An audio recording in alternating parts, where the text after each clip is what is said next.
Hello, hello, hello. Welcome back. Today we dove into the wired harness. It's got a standalone harness that interfaces with the, of course, donor engine. I believe it was a 2000 Camaro, the donor engine, and they have wired everything in here. I'm gonna move all of that inside. I really don't like it being out here in the engine compartment, and I am planning to put the original windshield washer reservoir over there, so I really like it out of the way. I'm a neat freak, so I'm taking all the loom off of all of these wires. Gonna see how it's interfaced, what I need to add, what I need to delete, omit. I found me an actual harness. I printed it out, taped together an OEM harness that I'm gonna interface with. Of course, what they installed that I don't know what's completed, so diving into it. Looky, here's the harness. It is out.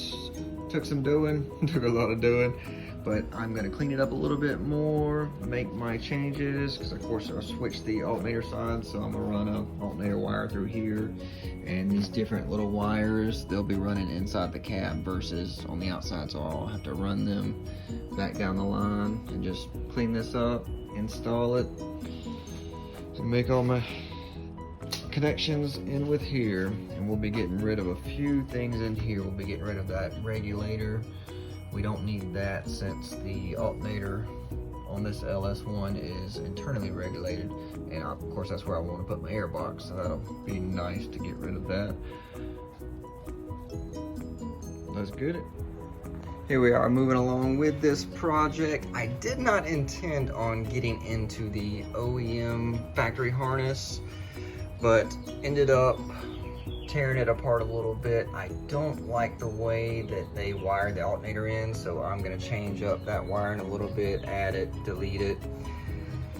And I actually reached out to Dakota Gauges about getting an all digital gauge set up, but they told me that I could actually interface some of the old stuff with the old gauge, so I don't have to do that, which is phenomenal. I'll get to keep the original gauge cluster.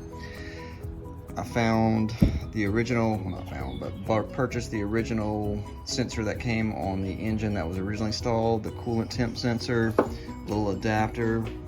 We'll plug that in right here to the back of the passenger side head and interface that into the dash gauges, so I'll have a coolant temperature gauge.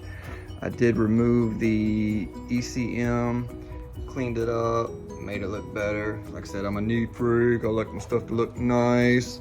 I did open up a can of worms with me wanting to add my AC system. There's just not enough room in here to put a condenser. So I've been doing a lot of research on LS1 engines, and apparently this engine came out of a 2000 Camaro, so it's got the 2000 Camaro accessory setup spacing for the front, which is a little wider than the Corvette spacing and a little shorter than the truck spacing. So I am going to get in here and get all the Corvette accessories. I'll have to probably redo what I did with the alternator, just, you know, cut my spacer a little bit to make up for the depth. I might have to relocate the coolant sensor that interfaces with the ECM. I may have to move it because it's probably gonna move this alternator back a little bit.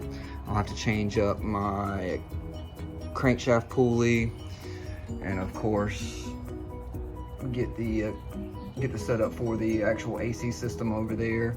Let me show you where we moved all those fuses and relays.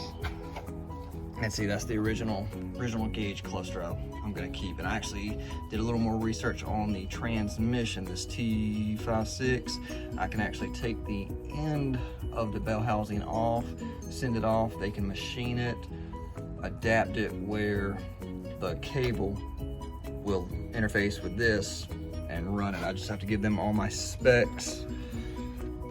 Oh wow, can't see it. All right, so here is where we mounted all our relays and our fuse boxes. And here is the OBD connector. We'll be interfacing all this in. I have to connect one one straight power, data link, and then of course 2 grounds. We'll get all that ran. But this is where we're at so far. Now this is gonna be a long project. I figure this is probably gonna take me about a year or two to fully complete. Like I said, I am a neat freak. I like my stuff to be neat. Not talking about show quality, just good quality. I want it dependable. I did purchase a parts truck. Got it really cheap here locally. So I'll have some of the interior things, some of the exterior things. Realize I don't have any blinkers for this bad boy, so I gotta find some blinkers. Hopefully there's some on that parts truck. But that is the progress update. I'm gonna go ahead and pause on the wiring and go ahead and rip out all of, well not rip, but take out all my radiator, order me a new water pump and all the different accessories so I can hopefully get a condenser in there to run my AC. Check out this wonderful parts truck I got. So, picked it up, super cheap. Got a little Bondo in the bed and make it good to go. No, but we'll be using different odds and ends out of here. It's in horrible condition. But actually somebody already swapped this with a 350 in it, but we'll be using the headliner support bars. Mine didn't have it. The covers for here, mine didn't have it.